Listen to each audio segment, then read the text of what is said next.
తెలంగాణ నవనిర్మాణ సంకల్ప పేరుతో సభ నిర్వహించేందుకు ఏర్పాట్లు చేసుకుంది. అయితే ఇటీవల ఏపీ తెలంగాణ మధ్య జరుగుతున్న పరిణామాలను దృష్టిలో తీసుకొని తెలంగాణ ఆవిర్భావ దినోత్సవం నేపథ్యంలో ప్రభుత్వ కార్యక్రమాల సందర్భంగా సభకు పోలీసులు అనుమతి నిరాకరించారు. దీంతో సభ నిర్వహణకు పర్మిషన్ కోరుతూ జనసేన హైకోర్టును ఆశ్రయించింది.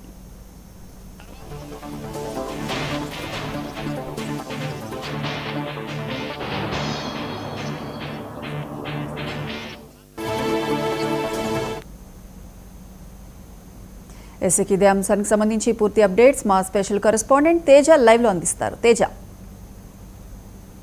ప్రియాంక, మొత్తంగా ఇటు జనసేనకు సంబంధించినటువంటి జనసేన సాధక్ సమ్మేళనం, ఎందుకంటే జనసేన నవ నిర్మాణ సంకల్ప సభ ఈ రోజు జరగాల్సినటువంటి పరిస్థితి.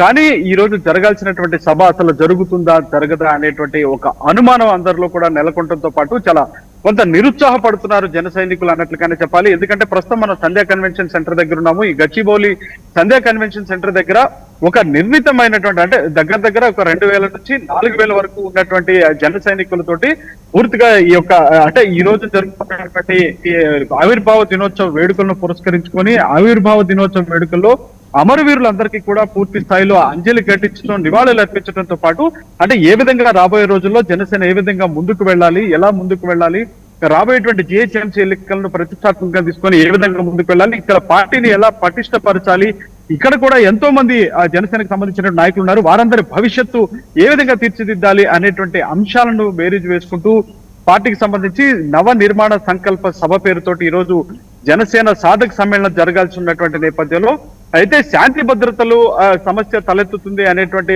ఒక నెపంతో అయితే మాత్రం ప్రస్తుతానికి పోలీసులు అయితే అనుమతి నిరాకరించారు. ఎందుకంటే గత కొన్ని రోజులుగా మనం చూస్తూ ఉన్నాము, ఏపీ డిప్యూటీ సీఎం గా ఉన్నటువంటి పవన్ కళ్యాణ్, జనసేన అధినేత పవన్ కళ్యాణ్ కు ఇక్కడికి మేము ఎట్టి పరిస్థితుల్లో తెలంగాణకు రానివ్వము, ఒకవేళ తెలంగాణకు రావాలంటే ఆయన క్షమాపణ చెప్పి రావాలి అంటూ కూడా సాక్షాత్తు మంత్రి పొన్నం ప్రభాకర్ కూడా ఈ విధమైనటువంటి వ్యాఖ్యలు చేయడం, కొత్తగా నూతనంగా పార్టీ పెట్టినటువంటి టీఆర్ఎస్ పార్టీ అధినేత్రిగా ఉన్నటువంటి కవిత కూడా ఈ విధమైనటువంటి వ్యాఖ్యలు చేయడం కూడా చూసాము.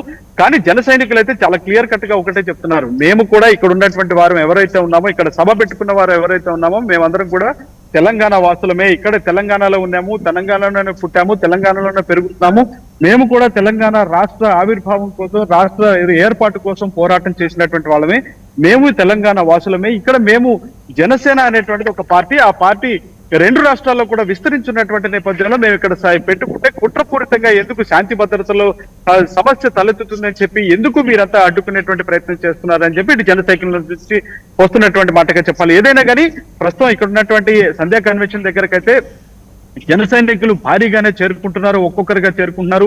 అంటే హైకోర్టును కూడా ఆశ్రయించిన నేపథ్యంలో అనుమతి వస్తుందేమో, హైకోర్టు సమ్మతిస్తుందేమో, హైకోర్టు నుంచి ఒక తీపి కబురు అందుతుందేమో, సానుకూలమైనటువంటి తీర్పు వస్తుందేమో అనేటువంటి ఆశతో అయితే మాత్రం జన సైనికులు ఉన్నట్లుగానే చెప్పాలి. కానీ సభ జరుగుతుందా లేదా అనేటువంటి ఆందోళన అయితే ఇక్కడ కనిపిస్తుంది. కానీ రోడ్డుకి ఇరుప్రక్కల ఇక్కడ సభా ప్రాంగణం దగ్గర కూడా పూర్తి స్థాయిలో భారీగా అయితే ఫ్లెక్సీలు ఏర్పడ్డాయి. అంతా ఇక్కడ భారీగా ఫ్లెక్సీలు ఏర్పాటు చేశారు. ఒక్కొక్కరు వచ్చి అన్న ఈ రోజు ఉంటుందా, లేకపోతే బ్రదర్ ఈ రోజు ఉంటుందా, లేకపోతే అన్న ఈ రోజు పవన్ అన్న చూడొచ్చా అని ఇట్లా, అంటే ఇలాంటి వ్యాఖ్యలన్నీ కూడా ఇక్కడికి వస్తున్నటువంటి పరిస్థితి కూడా మనం చూడొచ్చు. కానీ సభ జరుగుతుందా లేదా అనేటువంటిది ఇంకా సభ జరిగేటువంటి అంశం పైన ప్రతిష్ట మనం కొనసాగుతుంది అన్నట్లుగానే మనం చెప్పాలి. తేజ, అయితే మొత్తంగా ఈ సభకు 2000 మంది హాజరవుతున్నట్లుగా తెలుస్తోంది. అయితే దీన్నే చూపించి, పార్కింగ్ సమస్యను కారణంగా చూపించి ముఖ్యంగా ప్రభుత్వం ఈ సభకు అనుమతి నిరాకరించినట్లుగా తెలుస్తోంది. అప్డేట్స్ ఏంటి? ఖచ్చితంగా ప్రియాంక, ఎందుకంటే ఇదే విధమైనటువంటి, ఇప్పుడు మీరు ఏ విధమైనటువంటి ప్రశ్నలు ఏమనెత్తారో అదే విధంగా కూడా జనసేనకు సంబంధించినటువంటి ఆ పార్టీ నాయకులు ఒక సామాన్య కార్యకర్తల దగ్గర నుంచి కూడా ఇదే విధమైనటువంటి ప్రశ్నలు ఏమనెత్తుతున్నారు. అంటే 2000 మందితో ఇక్కడ ఉన్నటువంటి ఇక్కడ ఒక ఫంక్షన్ హాల్, ఈ ఫంక్షన్ హాల్ కి ఎంతో మంది గతంలో కాంగ్రెస్ పార్టీకి సంబంధించినటువంటి ప్రస్తుతం ఉన్నటువంటి బీజేపీలో ఎంపీలుగా కొనసాగుతున్నటువంటి వారికి సంబంధించినటువంటి ఫంక్షన్లు కూడా ఇక్కడ ఎన్నో జరిగాయి.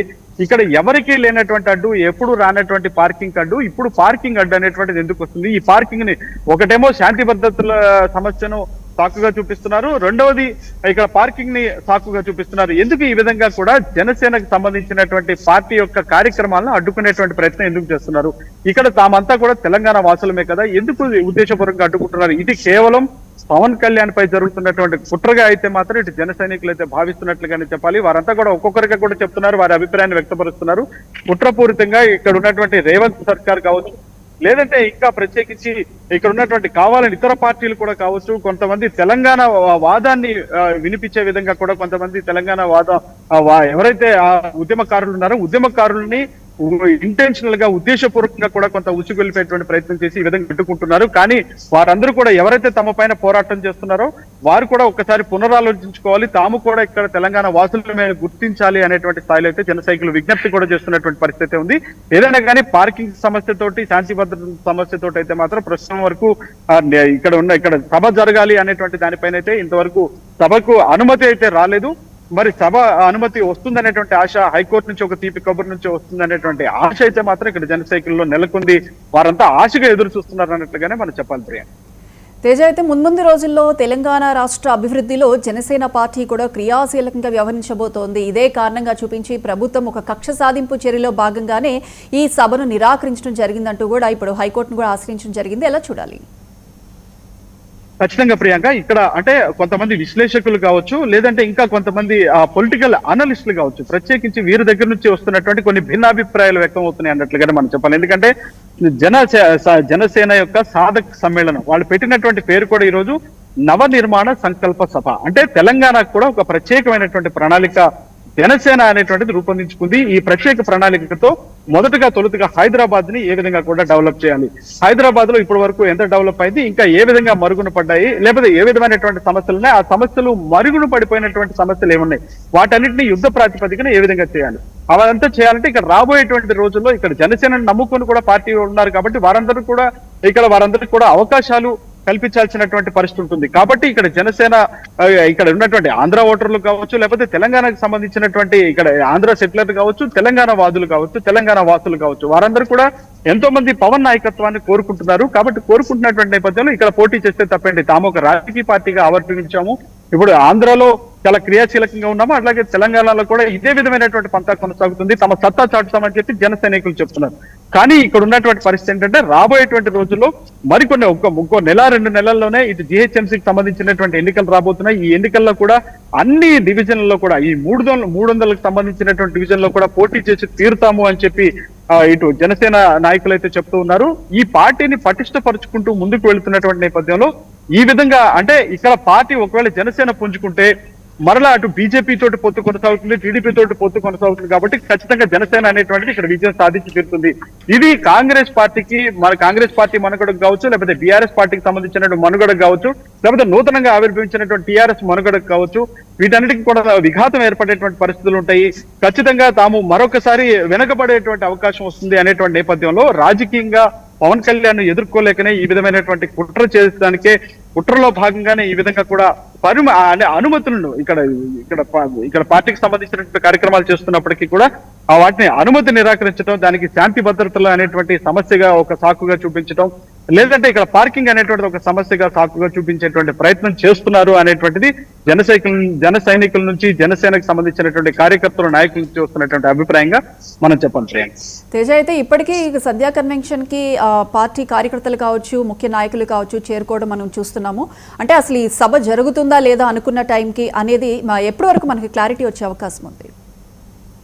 ఖచ్చితంగా ప్రియాంక, ఎందుకంటే ఇప్పటికే పోలీసులు అయితే మాత్రం ఖరాఖండిగా చెప్పేశారు ఇక్కడ శాంతి భద్రతల సమస్య తలెత్తుతుంది, కాబట్టి తాము అనుమతి ఇవ్వలేము అనేటువంటిది అయితే మాత్రం తేల్చి చెప్పారు. అందులో ఈ రోజు జూన్ 2వ తారీఖు తెలంగాణ రాష్ట్ర ఆవిర్భావ దినోత్సవ వేడుకలు అన్ని పార్టీల కార్యాలయాల్లో కావచ్చు, అన్ని చోట్ల కూడా చాలా ఘనంగా జరుగుతున్నటువంటి రాష్ట్ర వ్యాప్తంగా ఘనంగా జరుగుతున్న పరిస్థితులు చూస్తున్నాం. కాబట్టి ఇలాంటి సమయంలో చాలా సెన్సిటివ్ మ్యాటర్ గా ఉంటున్నటువంటి నేపథ్యంలో కొంత ఎవరైనా కానీ భావోద్వేగానికి గురయ్యేటువంటి పరిస్థితులు ఉంటాయి. ఎందుకంటే ఇటు తెలంగాణ ప్రాంతం వారిపైన ఆంధ్ర నాయకులు ఈ విధమైనటువంటి గతంలో చేసినటువంటి కామెంట్స్ కావచ్చు, ఇవన్నీ కూడా కొంత వారందరినీ కూడా ఇబ్బంది పెట్టేటువంటి ప్రయత్నం, లేకపోతే వారిని మనసు నొచ్చుకోవటం వల్ల వారిని కొంత భావోద్వేగానికి గురి చేసేటువంటి ప్రయత్నం ఉంటుంది. కాబట్టి ఇట్లాంటి వాటికి ఏ విధమైనటువంటి ఇబ్బంది కలగకుండా, ఎలాంటి అవాంఛనీయ సంఘటనలు జరగకుండా ఉండటం కోసం మాత్రమే తాము అనుమతిని నిరాకరించామని చెప్పి పోలీసులు అయితే ఖరాఖండిగా చెప్పారు.